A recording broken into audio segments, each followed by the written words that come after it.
इसका डसा पानी भी नहीं मांगता। जोरावर दागेगा नाग मार्क 2 मिसाइल। पल भर में तबाह होंगे दुश्मन के ठिकाने। देश और दुनिया में स्ट्रेटेजिक हालात लगातार बदल रहे हैं। इसे देखते हुए ग्लोबल लेवल पर कटिंग एज वेपन सिस्टम की डिमांड काफी बढ़ गई है। घातक मिसाइल से लेकर मॉडर्न फाइटर जेट की मांग बढ़ गई है। घरेलू स्तर पर प्रोडक्शन के साथ ही इंपोर्ट भी किया जा रहा है। टेक्नोलॉजी और मॉडर्न वेपन सिस्टम डेवलप करने की इस होड़ से भारत भी अछूता नहीं है। मिसाइल से लेकर fighter jet, tank, air defence system, लड़ाकू विमान से जुड़े प्रोजेक्ट को रफ्तार दी जा रही है ताकि जरूरतों को देखते हुए इसे समय पर पूरा किया जा सके। इस दिशा में defence research and development organisation ने बड़ी सफलता हासिल की है। डीआरडीओ ने Nag MK2 anti tank guided missile का सफल परीक्षण किया है। इससे इंडियन आर्मी की ताकत और बढ़ेगी। खासकर बॉर्डर इलाके में दुश्मन के मूवमेंट पर मजबूत तरीके से लगाम लगाने में सफलता मिलेगी। नाग MK2 गाइडेड मिसाइल ब्रह्मोस, अग्नि 5 और अमेरिकी टॉप हॉक से काफी अलग है।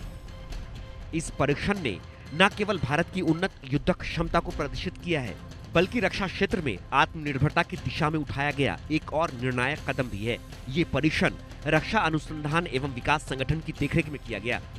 इस उपलब्धि के साथ भारत ने अपने आर्मर्ड वॉरफेयर सिस्टम के मॉडर्नाइजेशन की दिशा में शानदार सफलता हासिल की है। नाग MK2 मिसाइल डीआरडीओ की पहले से कामयाब नाग मिसाइल सीरीज का अपग्रेडेड वर्जन है। इसमें बेहतर इंफ्रारेड सीकर, ज्यादा आर्मर पेनिट्रेशन क्षमता और हाई प्रिसीजन वाली गाइडेंस सिस्टम शामिल है। ये मिसाइल आधुनिक बख्तरबंद खतरों से निपटने के लिए तैयार की गई है और भविष्य के युद्ध के हालात में निर्णायक भूमिका निभा सकती है।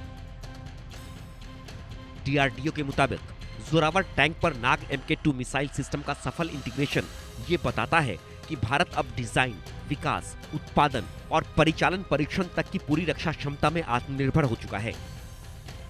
जोरावर लाइट टैंक का डिजाइन और विकास डीआरडीओ के combat vehicles research and development establishment Chennai ने किया, जबकि इसका निर्माण लार्सन एंड ट्रूबो ने किया।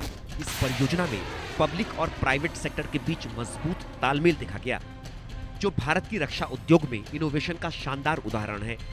जोरावर को इस तरह से डिजाइन किया गया है कि ये ऊंचाई वाले इलाकों से लेकर रेगिस्तानी क्षेत्रों तक में प्रभावी रूप से काम कर सके। भारी टैंकों की तुलना में इसका वजन कम है, जिससे ये कठिन और उबड़ खाबड़ इलाकों में भी तेजी से तैनात किया जा सकता है। ये उपलब्धि भारतीय सेना के आर्म कॉर्प्स को एक हल्का, तेज और घातक ऑप्शन देती है। इससे उत्तरी सीमाओं जैसे संवेदनशील क्षेत्रों में सेना की तुरंत तैनाती और युद्ध क्षमता में भारी बढ़ोतरी होगी। ये उपलब्धि पाकिस्तान और चीन के लिए बड़ा मैसेज है कि मुश्किल इलाकों में अब भारत की पहुंच और ताकत पहले से कहीं ज्यादा है और भारत अब किसी विदेशी हथियार या तकनीक पर डिपेंडेंट नहीं है और दुश्मन की किसी भी चाल का जवाब आज हिंदुस्तान अपने स्वदेशी हथियारों से बेहद घातक तरीके से देगा। Bureau report, India news.